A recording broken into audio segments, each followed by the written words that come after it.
Hey guys, so I'm here to do cutting it in the ATL.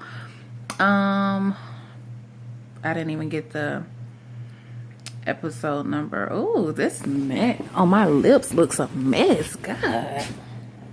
But goodness, y'all forgive me for that. I didn't get the number, but I'll put it in the description box what the number and the name of the episode was. But this was disclaimer. I really do believe that they kind of sit down and work this stuff out before they actually film it. I cannot believe that what 5-6 beauticians or bosses in Atlanta really feud this much and act a fool every time they go to an event. I can't believe it.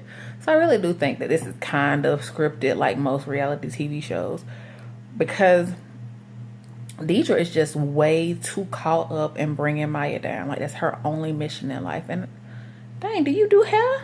Do you have clients? Like, what you got going on in your life that you got that much time to pay attention to Maya and not your own business? So I do think it's something about this show that's kind of scripted. I do like everybody on the show, though, I will say that. But on this episode, Maya is being honored for... Okay, I'm sorry. Let me back up. So in the beginning, Maya goes to talk to Mushia about the parade and how she acted or whatnot. Mushia is just like, I don't care. I don't back down. I don't feel no kind of way. You don't like it. Oh, well, get over it. Cool. All right. Maya leaves. LaKenya, of course, is begging for her way back in to Pretty Hair since she messed up with Mushia and she didn't like runway curls. So, Maya's kind of putting her on ice or whatever. Let's see what else we have going on here. Oh, Beauty and Maya sit down to see if Maya will invest in Spoiled Opulence Express. That she had the receipt book she was supposed to do down in Birmingham, and she wasn't able to do it because, to be honest, I felt like that was kind of unfair, because Maya saw that really Mushia was in front of Beauty. She didn't really have, like, if you're standing on the street, you don't really see Beauty right off. You see Mushia first, and she's catching your attention with the noise and the dancing and the motorcycles and things like that. So you couldn't expect for her to actually be able to fill out this receipt book with 100 clients. But, Beauty gets mad, of course, and she walks off. So Steven comes in, and he's this highbrow. I can't even do it. Like, I'm trying to put my eyebrows up really high. He's a highbrow stylist in Atlanta. And he comes and he tells her, they do a brunch every year and that they honor someone in the beauty industry every year, a woman, or, so there's somebody making strides in the beauty industry and they wanted to honor Maya. So she's very excited, and as she should be, you getting honored or whatever. So, invitations go out to other people. Now, she calls Beauty. She wants Beauty to come. And she tells Beauty about Steven, who's around the corner from her. So she goes and sees him, speaks to him or whatever, and looks over the list. And she can tell off the rip it's going to be an issue with Deidre and Pat on the list of elite that would be a good fit to become board members at some point. I could see if they weren't doing the petty, ratchet, crazy, this is how Deidre is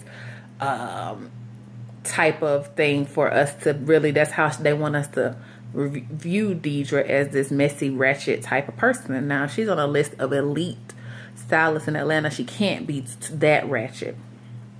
I digress. So, she's she doesn't say anything to him. She's like, this is just payback, karma, because she didn't want to invest or whatever. So she lets the list go on, and she tells him, that's cute. It's real cute. So, cool. Next thing we know, Pat and Deidre meet up. What's a Pat? Oh no, first it was Deidre and Trey. God, he was switching harder than I do. Jesus. But he comes to her shop. He asks her what's going on. She tell him she got an invitation. He asks her, she going? She say, yeah. He knows she going to be messy or whatever. So, you know, she meet up with Pat at the nail salon. And, you know, Pat's like, I need to get Maya. I need to do something because she's being honored for nothing. It's my concept she stole. She shouldn't be being honored for it. So, okay, cool. You know, I'm a plan a funeral. That dang Deidre so messy. Pat crazy. Yes, Deidre, Pat is crazy. You need to leave Pat alone and let her figure out her own mess. Last time I checked, Maya didn't steal nothing from you. So you need to let Pat fight her own battles.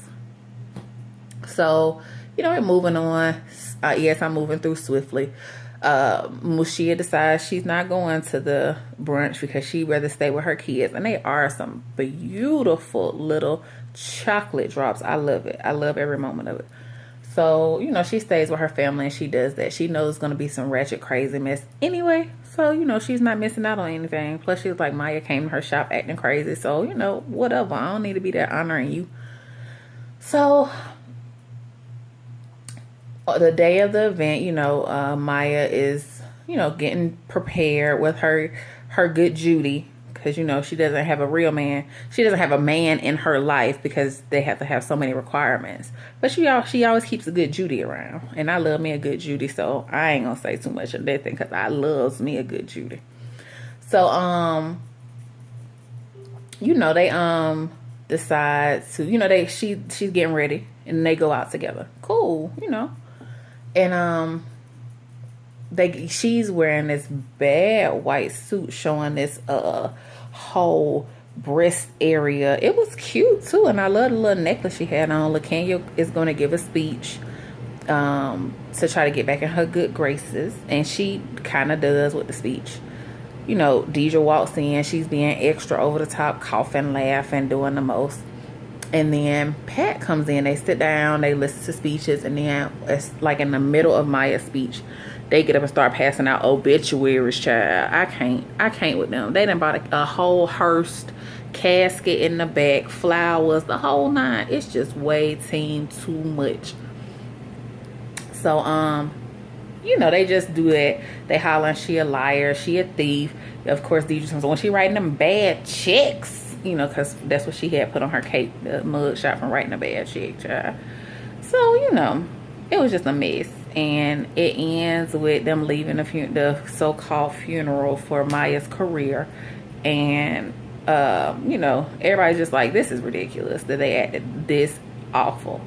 And Maya says she's going to hit Pat in the pocket. So I think she's going to end up suing Pat or shutting some of Pat's stuff down. But that was really all I got on the show. Y'all tell me if, you know, what y'all felt about it. I don't know. I just feel like it's really kind of scripted. And I don't know. It's just a team a little too much. And poor little Tink LaKenya, I hope she get it together. I hope Beauty get her sport opulence express and stop being so jealous. Lord. And Deidre too. God, go on somewhere. Find something to do. Find a head to comb or something. Good Lord. But that's it, y'all. I'm gone. I'll probably be back with a story time soon. So y'all have a good night. Holla at you later.